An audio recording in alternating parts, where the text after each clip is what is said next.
first appearance of the tarot deck came about in medieval Italy when a new card game called tarocchi became a hit among the Italian aristocracy. For centuries, the tarot deck was used as a regular deck of playing cards and for gambling. It was only some 400 years later, in the late 18th century, that the deck was attributed hidden power. In 1781, a Protestant pastor named Antoine Court de Gibelin published a book dedicated to the tarot deck, and became the first to draw a connection between tarot and ancient Egyptian theology. During one of his walks through the streets of Paris, Gibelin came across a group of women playing with a tarot deck and determined then and there that these were not ordinary playing cards but an arcane repository of timeless esoteric wisdom. In his studies he concluded that the tarot symbols were based on ancient Egyptian wisdom that had made its way to Europe through Jewish Kabbalah. Comte de Mellet, who followed the idea of Gibelin, assumed that the 22 major arcana cards are an illustrated representation of the 22 letters of the Hebrew alphabet. This idea would become a test for those who claimed a direct connection between tarot and Kabbalah. 22 cards correspond to the 22 letters of the alphabet.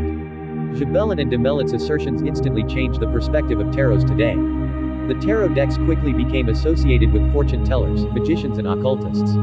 In fact, 2 years after Gibelin's book was published, Jean-Baptiste Alliette popularized the tarot divination method. Another man known as Eliphas Levi, who developed tarot as the key to the great mysteries. He was a 19th century author, poet and wrote books on the Kabbalah, alchemy, and magic. He maintained in his book Dogme et Ritual de la Haute Magie, that, without tarot, the magic of the ancients is a closed book. Levi elevated it into the tarot of Marseille. The tarot Marseillaise is a standard pattern that has been common in Europe since the Middle Ages.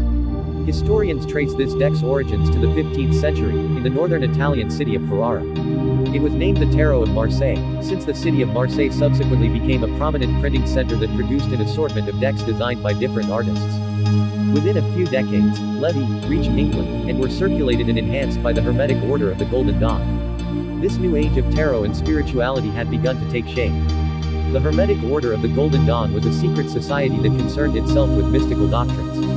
The order was established in 1887, in London. For over a decade, the order acted in its original configuration until it disbanded and split into various, and at times contentious, groups.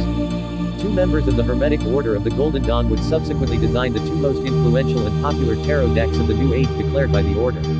They both deliberately embedded Kabbalistic symbols into their decks along with emblematic drawings from astrology, Christian mysticism, alchemy, and ancient Egyptian theology.